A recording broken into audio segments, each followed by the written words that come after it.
আমার বন্ধু ও প্রিয়জনেরা, আসল কথা হলো আল্লাহর তাওহীদ বয়ান করা। আমি আবারও বলছি, যদি প্রতিদিন তাওহীদের দাওয়াত না দেওয়া হয়, তবে শুধু বসে আফসোসের মিটিংই করতে হবে যে হায় হায়, এখন আমাদের কি করা উচিত। যে হ্যাঁ ভাই, কি আর করা, পরিস্থিতিটাই এমন। এই পরিস্থিতিতে, এই অবস্থায় এই দাবিগুলো পূরণ করে দেওয়াতে কোনো সমস্যা বা দোষ নেই। আমি হজরতজির একটি কথা বলছি। হজরতজি বলতেন, যখন মুসলমান দাওয়াত দেওয়া ছেড়ে দেবে, তখন বাতিলের ইসলাম বিরোধী দাবিগুলোর মোকাবেলায় মুসলমান আল্লাহর সাহায্য দেখতে পাবে না। এটা হজরতজির কথা এবং একেবারে খাঁটি সত্য কথা। যখন মুসলমান দাওয়াত দেবে না এবং বাতিল শক্তি তাদের মোকাবেলায় আসবে, তখন মুসলমান আল্লাহর সাহায্য থেকে বঞ্চিত হবে। কারণ এটা কুরআনের শর্ত। কুরআন শর্ত জুড়ে দিয়েছে, যদি তোমরা আল্লাহর দ্বীনের সাহায্য করো, তবে আল্লাহ তোমাদের সাহায্য করবেন, আর যদি তোমরা দাওয়াতের কাজে না থাকো, তবে আল্লাহ তোমাদের সাহায্য করবেন না। এটা নিশ্চিত কথা। এমনকি ইবাদতের ক্ষেত্রেও আল্লাহর সাহায্য পাওয়া যাবে না, কারণ শুধু ইবাদত করা দ্বীনের নুসরাত বা সাহায্য নয়। সামনে শুনুন, মুসলমানদের জন্য মাল খরচ করাও ইসলামের সাহায্য বা নুসরত নয়। মানুষ মাল খরচ করে বিধবা, এতিম, মিসকিনদের জন্য বা মসজিদ তৈরিতে এবং বিভিন্ন ভালো কাজে। তারা মনে করে আমরা বুঝি ইসলামের সাহায্য করছি। এটা সারা বিশ্বের মুসলমানদের একটি বড় ভুল ধারণা। এই ভুল ধারণাটি দূর করা দরকার। খুব মনোযোগ দিয়ে শুনুন। মুসলমানরা ভালো কাজে টাকা খরচ করাকে ইসলামের সাহায্য মনে করে। এটা ভুল। ইসলামে মাল খরচ করা আর মুসলমানদের ব্যক্তিস্বার্থে খরচ করার মধ্যে বিশাল তফাত আছে। ইসলামে মাল খরচ করার কথা সিরাতে কোথাও সেভাবে উল্লেখ নেই, বরং সাহাবায়ে কেরাম যা মাল খরচ করেছেন তা মুসলমানদের প্রয়োজনেই করেছেন, যেমন কাউকে সওয়ারি দেওয়া, হাতিয়ার দেওয়া বা খাবার দেওয়া। এই সব সাহায্য সাহাবারা মুসলমানদের করেছেন। ইসলামের সাহায্য কি? ইসলামের সাহায্য আর মুসলমানের সাহায্যের মধ্যে পার্থক্য আছে। ইসলামের সাহায্য হলো দাওয়াত দেওয়া।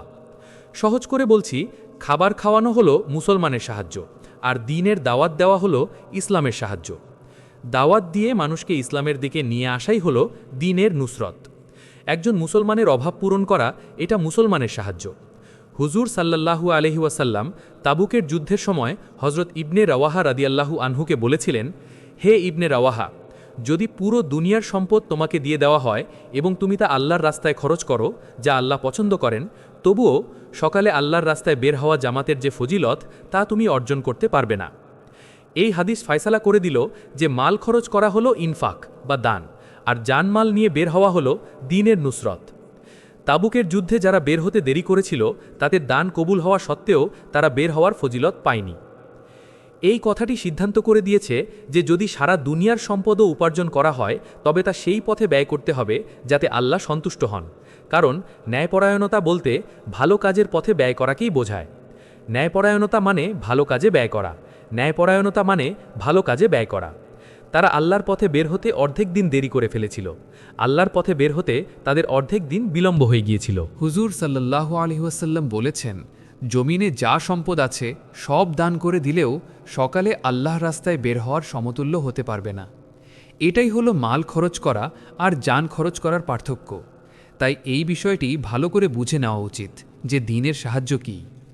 একটি ইসলামের সাহায্য, একটি দ্বীনের সাহায্য, একটি একজন মুসলমানের সাহায্য, একটি দ্বীনের সাহায্য, একটি একজন দ্বীনদারের সাহায্য। একজন ব্যক্তি ব্যক্তিগতভাবে খুব ইবাদতগুজার ও দ্বীনদার হতে পারেন, কিন্তু তিনি দ্বীনের সাহায্যকারী নাও হতে পারেন। এটা তো মৌলানা ইলিয়াস সাহেব মালফুজাতে ছাপানো আছে। আল্লাহর হুকুম ভঙ্গ না করা, নবীর সুন্নত ত্যাগ না করা, এতে সে দ্বীনদার বটে। কিন্তু যদি সে দ্বীনের সাহায্যকারী না হয়, তবে সে কেবল দ্বীনদারী। সে দ্বীনের ওপর চলছে, কিন্তু দ্বীনের সাহায্যকারী নয়। দ্বীনের সাহায্যকারী সেই ব্যক্তি যে অন্যদেরকে আল্লাহর ফরজগুলোর দিকে আহ্বান করে, অন্যদেরকে দ্বীনের দিকে নিয়ে আসে, সেই প্রকৃত দ্বীনের সাহায্যকারী। আল্লাহ তাআলা এই উম্মতের জন্য দ্বীনের ওপর অটল থাকার এবং সাহায্য লাভের জন্য একটি শর্ত নির্ধারণ করেছেন। ইন তানসুরুল্লাহা ইয়ানসুরকুম ওয়া ইউসাব্বিত আকদামাকুম। তোমরা যদি আল্লাহকে সাহায্য করো, তিনি তোমাদের সাহায্য করবেন এবং তোমাদের পদসমূহ দৃঢ় করে দেবেন। অর্থাৎ যদি তোমরা তার দ্বীনের সাহায্যকারী হও, তবে আল্লাহ তাআলা তোমাদেরকে দৃঢ়তা দান করবেন এবং তোমাদেরকে অবিচল রাখবেন। আল্লাহ তাআলা তোমাদের পদসমূহকে দৃঢ় করে দেবেন যদি তোমরা তার দ্বীনের সাহায্যকারী হও। নচেত আমি সত্য কথা বলি, বাস্তবতা হলো আর্থিক সহায়তা তো অমুসলিমরাও মুসলমানদের করে থাকে। এখন তো তোমরা জানোই অমুসলিমরাও মুসলমানদের আর্থিক সাহায্য করে। আপনারা জানেন মক্কার মুশরিকরা বাইতুল্লাহর রক্ষণাবেক্ষণ ও নির্মাণ কাজ করত। হুজুর সাল্লাল্লাহু আলাইহি ওয়াসাল্লাম চাইলে ইব্রাহিমের ভিত্তির ওপর কাবা পুনর্নির্মাণ করতে পারতেন। আপনি চাইলে পূর্ণ ন্যায় প্রতিষ্ঠা করে দিতেন। তখন কেউ কিছুই করতে পারত না, কেউ কিছুই করতে পারত না। আপনি চাইলে এখানে এসে আমার ইসলামের পুনর্গঠনের ভিত্তিতে বাইতুল্লাহকে পুনর্নির্মাণ করে দিতে পারতেন। আপনি চাইলে হাকিমকে বাইতুল্লাহের ভেতরে প্রবেশ করিয়ে দিতে পারতেন, কিন্তু তিনি মুশরিকদের বানানো ইমারত বহাল রাখলেন। হজরত আয়েশা রাদিয়াল্লাহু আনহাকে বললেন, তোমার জাতি সবেমাত্র কুফর থেকে এসেছে, তাই আমি কাবা ভাঙছি না। মুশরিকরা নিজেরাই বলতো, হারাম মাল দিয়ে কাবা বানাবো না, হালাল মাল কম ছিল তাই হাতিম অংশটুকু বাইরে রেখেছিল। অদ্ভুত ব্যাপার, সিরাতে, নবীজির জীবনীতে এবং বর্তমান যুগেও আপনারা এমন অনেক ঘটনা দেখতে পাবেন যেখানে অমুসলিমরা মুসলমানদের সাহায্য করছে। একবার একটি মসজিদ তৈরি হচ্ছিল। এক অমুসলিম বলল, আমি এটি বানিয়ে দেব, পুরো খরচ আমি দেব। তাকে অনেক বোঝানো হলো যে যতক্ষণ না তুমি ইসলাম গ্রহণ করছো তোমার থেকে এই কাজ নেওয়া সম্ভব নয়। সে বলল, যদি এটাই কথা হয় তবে আমি মুসলমান হয়েই এই মসজিদ বানাবো। কথাটা শুনুন, প্রথমে সে জিদ ধরেছিল যে আমার পক্ষ থেকে জমি এবং মসজিদের সমস্ত খরচ তোমরা গ্রহণ করো। মুসলমানরা বলল, না, মসজিদ বানানোর জন্য ইসলাম, ঈমান থাকা শর্ত। আল্লাহর কি শান! আল্লাহ তাকে হেদায়েত দিতে চেয়েছিলেন, সেই অমুসলিম মুসলমান হয়ে গেল। আচ্ছা, যখন তুমি আল্লাহর ঘর বানাচ্ছ তখন আগে তো আল্লাহর বান্দা হও। একটু ভেবে দেখুন, যখন একজন অমুসলিম ইসলাম গ্রহণ না করা পর্যন্ত মসজিদ বানাতে পারে না, তাহলে একজন মুসলমান যদি নামাজ ছেড়ে দেয়, দিনের দাওয়াত ছেড়ে দেয় এবং এরপর দিনের কাজে শুধু মাল বা টাকা খরচ করে, তবে তার এই খরচের কি মর্যাদা থাকবে, যেখানে একজন অমুসলিম ইসলাম গ্রহণ ছাড়া মসজিদই বানাতে পারে না? দুজনের মাল খরচ করার মধ্যে তফাৎ কি হলো? আপনারা আমার কথা বুঝছেন না? দুজনের খরচে কি পার্থক্য হলো? ও ইসলাম ছেড়ে ইসলাম ছাড়া মসজিদ বানাতে চেয়েছিল, আর এ নামাজ ছেড়ে মসজিদ বানাচ্ছে। আসলে কোনো তফাৎ নেই। পার্থক্য কি হলো? কোনো পার্থক্য নেই। আসল প্রশ্ন হলো, যতক্ষণ না আপনি অন্যদের আমলের দিকে আনবেন ততক্ষণ আপনি নিজেও আমলওয়ালো হতে পারবেন না। মানুষ মনে করে যে দাওয়াত দেওয়া সবার দায়িত্ব নয়। যাদের সম্পদ আছে তারা সম্পদ খরচ করুক, আর যাদের সম্পদ নেই তারা জান খরচ করুক। আসল বিষয় হলো নিজের জান খরচ করা। মানুষ মনে করে সবার দাওয়াত দেওয়ার দরকার নেই, কেউ টাকা দেবে, কেউ জান দেবে। কিন্তু সাহাবীদের জীবনী দেখুন, এমন একজন সাহাবীও পাবেন না যিনি শুধু মাল দিয়েছেন কিন্তু জান নিয়ে বের হননি। সাহাবারা জান খরচ করার জন্য বের হতেন। গরিব সাহাবীরা বের হতে না পারলে কাঁদতেন, আর ধনী সাহাবীরাও এক মুহূর্তের জন্য বসে থাকেননি। যদি বসে থাকা জায়েজ হতো তবে ধনীরা বসে থাকতেন। আল্লাহ এবং আল্লাহর রাসূল তাদের উপর অসন্তুষ্ট হয়েছেন যারা বের হননি। ওজর থাকার পরেও যারা বের হননি তাদের আল্লাহ ছাড় দেননি। হযরত কাব ইবনে মালিক রাদিয়াল্লাহু আনহুয়ের ঘটনা দেখুন। তাবুকের যুদ্ধের সময় তার সব সুযোগ সুবিধা ছিল, কিন্তু তিনি বের হননি। পরে আল্লাহ তাকে মাফ করেছেন অনেক পরীক্ষার পর। বের হওয়া এই জন্যই জরুরি যাতে আল্লাহের দ্বীনের সাহায্যের জন্য জান খরচ হয়।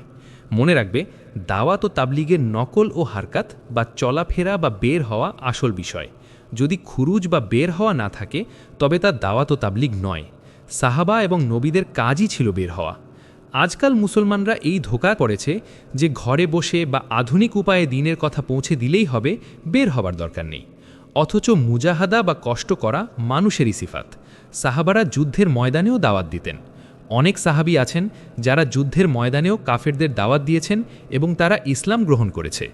তাই আমাদের নিয়ত করতে হবে যে আমরা নিজের জান নিয়ে আল্লাহর রাস্তায় বের হব এবং উম্মতের প্রতিটি মানুষের কাছে দ্বীনের দাওয়াত পৌঁছে দেব, ইনশাআল্লাহ। সাহাবারা যে শুধু যুদ্ধের জন্য বের হতেন এটা মানুষের ভুল ধারণা। সাহাবারা মূলত দাওয়াতের জন্যই বের হতেন। সিরাতের কিতাবগুলো খুলে দেখুন, দাওয়াতের কোনো মেহনাতি খুরুজ বা বের হওয়া ছাড়া পাওয়া যাবে না। সাহাবারা কাফেরদের হত্যা করার জন্য পাগল ছিলেন না, বরং তাদের জাহান্নাম থেকে বাঁচানোর ফিকির করতেন। এ কারণেই যুদ্ধের ময়দানেও তারা দাওয়াত দিতেন। যুদ্ধের ময়দানে দাওয়াতের একটি উদাহরণ শুনুন। রোমানদের বিরুদ্ধে যুদ্ধের সময় রোমান সেনাপতি জারজাহ যুদ্ধের ময়দানেই ইসলাম গ্রহণ করেছিলেন। তিনি কি এমনিতেই মুসলমান হয়েছিলেন? না, তাকে সেখানে দাওয়াত দেওয়া হয়েছিল। এতে প্রমাণ হয় সাহাবীদের সফরটা ছিল মূলত দাওয়াতের, শুধু কিতাল বা মারামারির জন্য নয়। যদি উদ্দেশ্য শুধু যুদ্ধই হতো তবে ময়দানে দাওয়াত দেওয়ার সুযোগ থাকত না। মনে রাখবেন, দাওয়াত ও তাবলীগের নকল ও হারকাত অর্থাৎ জান মাল নিয়ে সশরীরে চলাফেরাই আসল বিষয়। যদি খুরুজ বা বের হওয়া না থাকে তবে তা নবীদের তরিকার দাওয়াত নয়। বর্তমান যুগে মুসলমানরা একটা ধোঁকায় পড়েছে যে ঘরে বসে বা আধুনিক উপায়ে উপকরণ ব্যবহার করেই দ্বীনের কাজ হয়ে যাবে, বের হওয়ার দরকার নেই। অথচ নবীদের কাজ মানেই হল আল্লাহর রাস্তায় হিজরাত ও নুসরাতের জন্য বের হওয়া। মুজাহাদা বা কষ্ট সহ্য করে দিনের কাজ করা এটি কেবল মানুষেরই বৈশিষ্ট্য। আল্লাহ মানুষকে এমনভাবে বানিয়েছেন যে সে নাফসের বিরুদ্ধে ও পরিবেশের বিরুদ্ধে গিয়ে দিনের কাজ করবে। কোনো ফেরেশতা মুজাহিদ হতে পারে না, কোনো জিনও মুজাহিদ হতে পারে না, কারণ তাদের সেই নাফসের তাড়না বা শারীরিক কষ্টের বিষয়টি নেই যা মানুষের আছে। তাই যন্ত্র বা প্রযুক্তি দিয়ে মুজাহিদের মর্যাদা পাওয়া যাবে না। মানুষের শ্রেষ্ঠত্বই হলো এই মুজাহাদায়। আল্লাহ তাআলা মানুষকে মুজাহিদ হিসাবে কবুল করতে চান। তাই শুধু মাল খরচ করে বা অন্যকে দিয়ে কাজ করিয়ে এই দায়িত্ব আদায় হবে না। নিজের শরীর খাটাতে হবে, ঘাম ঝরাতে হবে। দিনের নুসরাত বা সাহায্য তখনই হবে যখন আপনি নিজে আল্লাহর রাস্তায় বের হয়ে দিনের দাওয়াত দেবেন। তাই আজকের যুগে মুসলমানরা সবচেয়ে বড় যে ভুলটি করছে তা হলো তারা মনে করছে আধুনিক উপায়ে ঘরে বসে দিন প্রচার করলেই দায়িত্ব শেষ। কিন্তু এটা নবীদের তরিকা নয়। নবীদের তরিকা হলো মানুষের দ্বারে দ্বারে যাওয়া, নিজের জানমাল কুরবানি করা এবং আল্লাহর জমিনে আল্লাহর দিন প্রতিষ্ঠার জন্য সশরীরে মেহনত করা। তাই আমার বন্ধুরা ও আপনজনেরা, এই সংকল্প করুন যে ইনশাল্লাহ আমরা নিজের জানমাল নিয়ে বের হয়ে উম্মতের একজন একজন করে সবাইকে দাওয়াত দেব। আসল বিষয় হলো এই নড়াচড়া বা চলাফেরা। রাসূল সাল্লাল্লাহু আলাইহি ওয়াসাল্লাম সাহাবাদের যে হরকতে ফেলেছিলেন তা ছিল ইলমকে উম্মত পর্যন্ত পৌঁছানোর জন্য এবং উম্মতকে গোমরাহি ও মূর্খতা থেকে বের করার জন্য। বনু নাজরানের দাবির প্রেক্ষিতে ৭০ জন সাহাবী আলেমকে বাছাই করা হলো। তারা সবাই ছিলেন নিরস্ত্র, কারোর কাছে হাতিয়ার ছিল না। কেন পাঠানো হলো তাদের? শুধু ইলম শেখানোর জন্য। তাদের সবাইকে হত্যা, শহীদ করা হলো। তারা নিজেরাও বলেছিলেন, আমরা যুদ্ধের জন্য বের হইনি, আমরা তো ইলম শেখানোর জন্য যাচ্ছি। এই ধারণা করা যে সাহাবাদের চলাফেরা শুধু যুদ্ধের জন্য ছিল, এটা অনেক বড় ভুল ধারণা। আমি আর কি বলবো, যদি নিয়ত এমন হয় তবে অমুসলিমরাও ইসলামকে বুঝবে না, বরং চলাফেরা ও মেহনতের মাধ্যমে যখন ইকরাম, সম্মান ও সেবা ব্যাপক হবে এবং আখলাক সামনে আসবে, তখনই অমুসলিমরা বুঝবে যে ইসলাম কি। তাই আসুন আমরা সবাই নিয়ত করি, আমরা অন্যের ভরসায় থাকব না, শুধু মাল দিয়ে দায়িত্ব শেষ করব না, বরং আল্লাহর জমিনে হেঁটে হেঁটে উম্মতের প্রতিটি মানুষের কাছে দিনের দাওয়াত পৌঁছে দেব। আল্লাহ আমাদের সবাইকে জান ও মাল দিয়ে তার রাস্তায় কবুল করুন এবং দিনের এই মেহনতকে আমাদের জিন্দেগির মাকসাদ বানিয়ে দিন। আমিন।